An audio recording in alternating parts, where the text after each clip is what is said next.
Bonjour tout le monde, nous nous retrouvons en ce beau matin pour méditer la parole de Dieu tirée de Saint Luc au chapitre 6, les versets 39 à 42. En ce temps-là, Jésus disait à ses disciples en parabole, un aveugle peut-il guider un autre aveugle? Ne vont-ils pas tomber tous les deux dans un trou? Le disciple n'est pas au-dessus du maître, mais une fois bien formé, chacun sera comme son maître. Qu'as-tu à regarder la paille dans l'œil de ton frère, alors que la poutre qui est dans ton œil à toi, tu ne la remarques pas? Comment peux-tu dire à ton frère, Frère, laisse-moi enlever la paille qui est dans ton œil, alors que toi-même ne vois pas la poutre qui est dans le tien? Hypocrite, enlève d'abord la poutre de ton œil, alors tu verras clair, pour enlever la paille qui est dans l'œil de ton frère. Acclamons la parole de Dieu.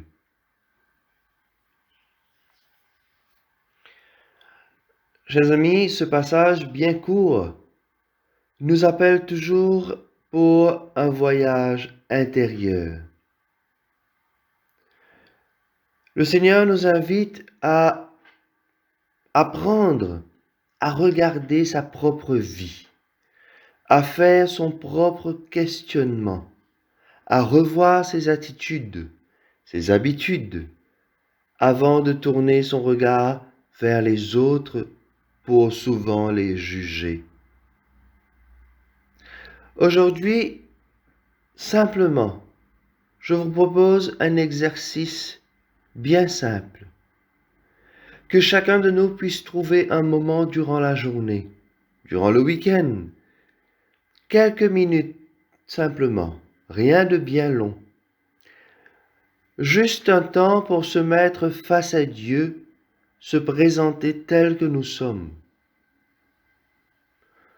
Demandez au Seigneur cette grâce de pouvoir discerner les endroits sombres de notre vie, ces endroits que nous avons à éclairer de sa lumière.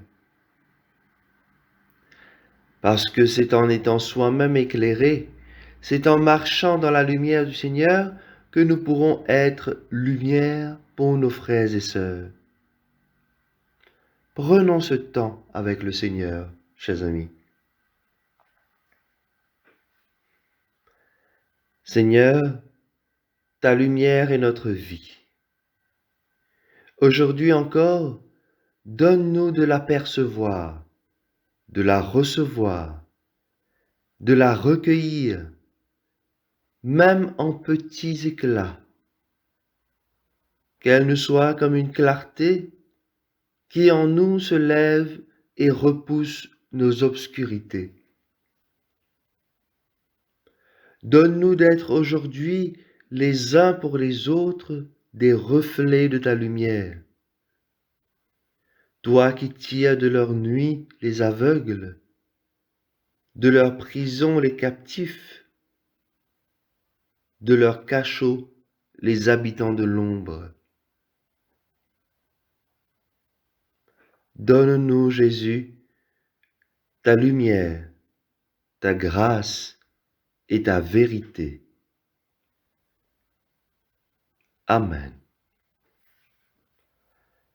Je vous souhaite à vous toutes et à vous tous un très bon week-end.